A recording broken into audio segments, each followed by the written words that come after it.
Hi there, Sanbonani Molweni. Welcome to Fix channel. If you're new here, please subscribe before the end of the video. If you're returning, thank you for love and support. I appreciate you. Makhumalo on RHOD, the Real Housewives of Durban.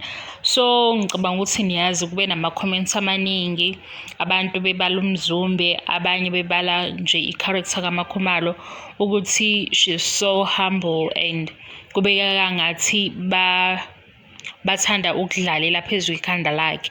Angazi ukuthi singayichaza ngokuthini-ke leyo mase siyisa kwi-English. Mhlampe kubukeka ngathi kunokum-undermine kule show le i-RHOD. Even nezinto uNonkuwa bezisho ngaye mayekhuluma nabanye nangesikhathi behoste i-black tie dinner mabengena wathi uLondi London kanti laba yabo mawuthi nje laba angazi ukuthi ngayichaza ngayibeka kanjani leyo nto leyo. Kwaba ukuthi-ke uLasi uthi ubelindele u-Oprah or uBeyonce because of isikhathi abebesihlelile behleli belindile.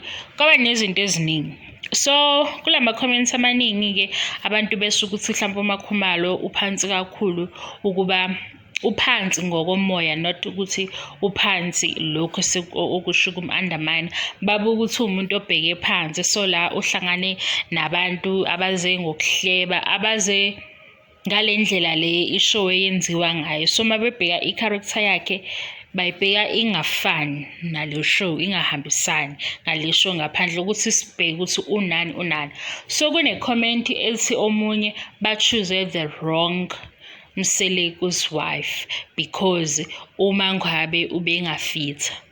Bese ngiyayibuza ukuthi basho ukuthi uMangwabe ubengafitha kanjani because le season ephelile yothando nesithembu uMangwabe bebemdraga abantu bethi she's disrespectful, ukhuluma noma kanjani ngomnyeni wakhe nje usenalokho bemchaza ukuthi akasahloniphi, kwesinye isikhathi akanakile noma ekhuluma usefonini. So bashola ukuthi-ke uMangwabe uzofitha ngoba bebone leyo behavior, or noma bathi uMangwabe uzofitha because kuyaziwa ukuthi khona ibhizinisi analo imaqaqa, mhlampe ngokwe-status noma ngokwe-behavior yakhe noma bayamthanda nje angazi. Mina ngicela ukubuza-ke kuwena, ubona ukuthi uMangwabe is a better fit compared to uMakhumalo or abantu bayasho nje?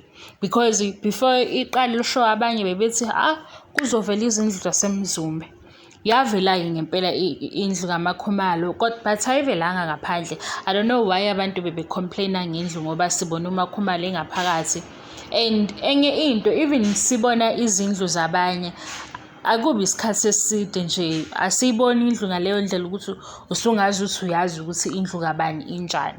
So ngibheka ukuthi abantu nje bayakhuluma ngoba bekhuluma, but ngiyabuza-ke nami lo mbuzo, ubona ukuthi uMangwabe is a better fit compared to uMakhumalo? Mhlampe uMangwabe engakwazi nje ukubahlalisa phansi mase beqala bemkhulumela noma behleba noma besho izinto angazizwa. Ngiyabuza because abantu bathi ishow vele ikanjalo, ingaleyo nje environment yokuthi fanele kube nedrama bephinde beyikhiphe izinto ezinjalo nezinto ey'njalo.